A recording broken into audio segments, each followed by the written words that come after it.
Hello, ghouls, ghosts, and goblins. Welcome to Is It Halloween Yet? A spooky little channel where we talk about all things horror and ask, is it Halloween yet? I'm afraid not. It's 168 days until Halloween. Today's review is 2021's The Sadness by Rob Jabbaz. It just came to Shudder last week, so this is the first time American audiences have gotten a chance to check it out. But let's get this up front and out of the way. This movie will not be for everyone. It came to fame in most horror circles when genre film festivals started putting trigger warnings on this film. Something that isn't standard practice, but I hope becomes more prevalent in that area. So, if extreme gore or violence, sexual assault, or violence towards infants bother you, I'll see you in the next video. Let's get into why The Sadness is one of the most conflicting movies I've seen in quite some time. First, Jabbeth makes a stunning film that lives up to the promise of so many transgressive horror films before it. We've all heard it. People want to talk to you about Hannibal Holocaust. They want to talk to you about Last House on the Left. They want to talk to you about these very extreme horror movies who say they have justification for the violence in the story they tell. A lot of times I don't feel that transgressive horror lives up to that potential that is there. I think a lot of times, if you look at something like Last House on the Left, it is definitely made by a man and men, written by a man who thinks they understand what a revenge fantasy would be like. Revenge is a film that I would say also lives up to the transgressive nature of extreme horror. This film is very special, though. I feel like a lot of the scenes are earned. The framing and the care that you can see that the director made in every single shot to use everything from dialogue to gore to sound to the soundtrack to bring in tension and bring in focus the cruelty of humanity is an achievement. I think he does a great job for the most part of knowing what to show and what not to show. There are a couple exceptions. It's actually just one big There's just one big exception to that we will get into in detail in a minute. But the acting and the story does a great way to score how illness can rob us not only of our health, but our society of its humanity and how it can break down the world we know. So this movie starts off pretty mundane, pretty calm. It gives you a kind of fairly long lead into the gore before it starts. I think it's like 20 or 30 minutes we're into the film before the actual outbreak of the virus that is causing this sadistic behavior starts. And there is many, many set pieces of violence that will be remembered forever. I think anything usually that has something to do with eyes, if you have a squeamishness towards eye gore, then this is definitely not the film for you for multiple reasons. Ways that people are killed are so mundane, but the way that they use the blood and have it like spurt and pump kind of sort of in a Tarantino-esque kind of way makes this film feel very brutal, right? Like the train sequence, which is, I think, maybe the strongest sequence in the film, starts off very mundane with another kind of horrific event. This, for women, you've been there, you've been on public transit, and some guy's trying to talk to you and you don't want to talk to them, and they just don't get the hint and they won't leave you alone.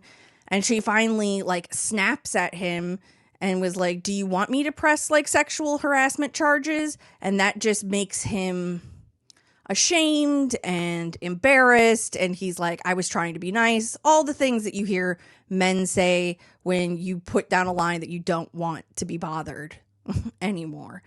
And the train sequence also births what I think is the most compelling villain in the film of the guy who's accosting this girl on the train. he wears a yellow tie, so I will be calling him the Yellow Tie Man. He just does a great job of, once he's infected with the virus, you know exactly that he's just going to spend his time terrorizing her. And so he also is the one that does inflict the eye violence. He sticks his umbrella in the eye of the girl that our main character Kat had traded seats with. And Kat is like the only good person, it seems like, in the world of this thing. She refuses to leave the girl who is injured behind. She helps drag her out of the subway. She's trying to be as like helpful and kind and generous during a horrific situation as she can. And I think that the film does a really great job of showing how society treats people like that. And it's not great. Like, her fate is not great. I think that it also does a really good job of touching on some political things around pandemics and doctors and the spread of misinformation.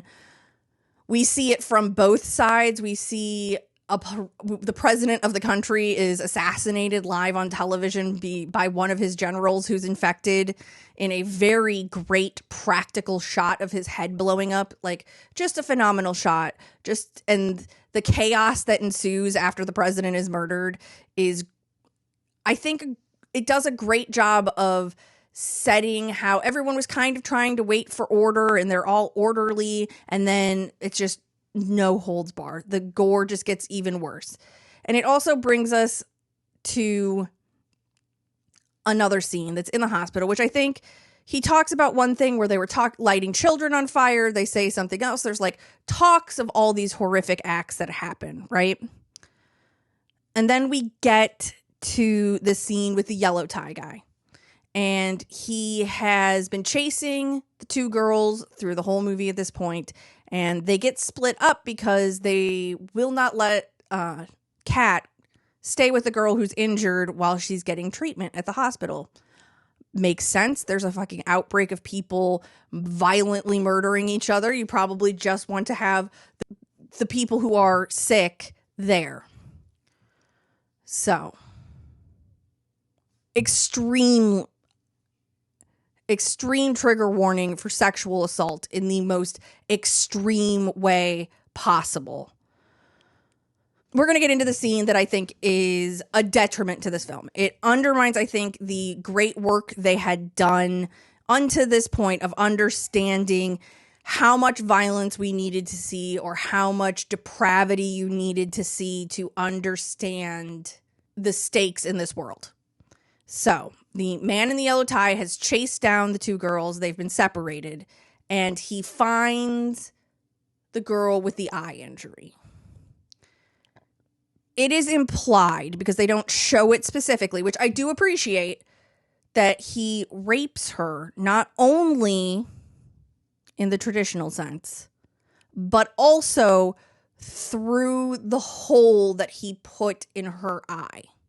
I get that they wanted to make the yellow tie guy the biggest, baddest villain in there, and I understand why, because the way the virus works, it ties violence and sexuality together. So that's why we're seeing like orgies in the street and people just accosting and sexually assaulting and raping people left, right, all over the place. I think that doing that on the side peripheral gave us enough of the horrification. I don't think that this scene needed to be there, because especially when he says later on, thank you. He says a dialogue line to let us know specifically what he did to Kat when they have their final interaction with each other. And I feel like it might have been more powerful to think that Penny got infected in some other way, because she does get infected and then attacks another person.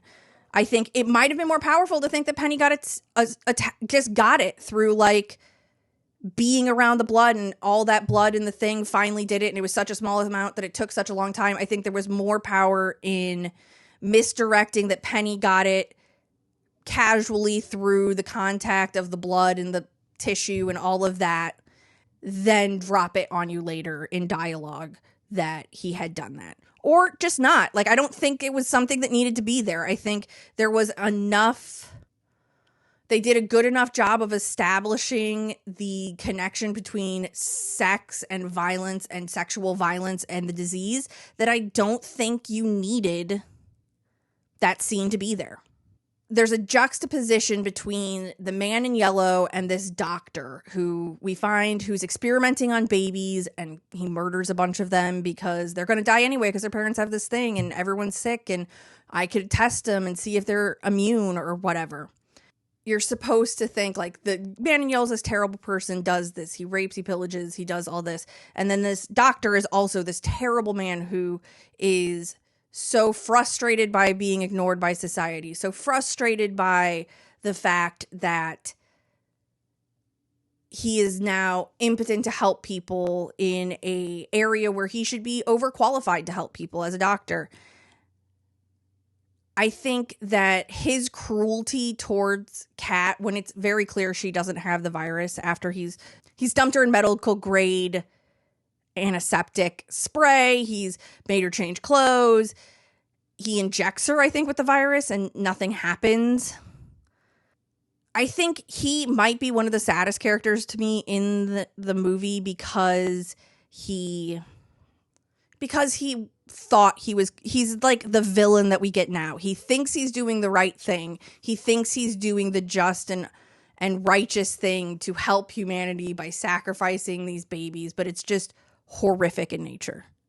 I do think that the plot that it is two lovers that are coming back together and trying to meet, while it is tragic because, spoilers, they both end up dead, but he has the sadness by the time he's reconnected with her. I think that is unimportant. That wasn't a surprise to me. I kind of felt they telegraphed it a little too hard that he was going to get it because he started seeing visions and he had been doing other things, and